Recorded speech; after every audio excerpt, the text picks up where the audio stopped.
Hello everyone, Namaste and Konnichiwa. Welcome back to my channel. In this video I try to make desktop screen bar light by using cardboard and other electronics material. If you want to buy it, you can buy it in number of shape and size from market.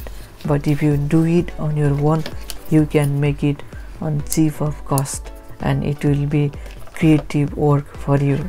In this video I am going to supply 12 volt power from a power adapter.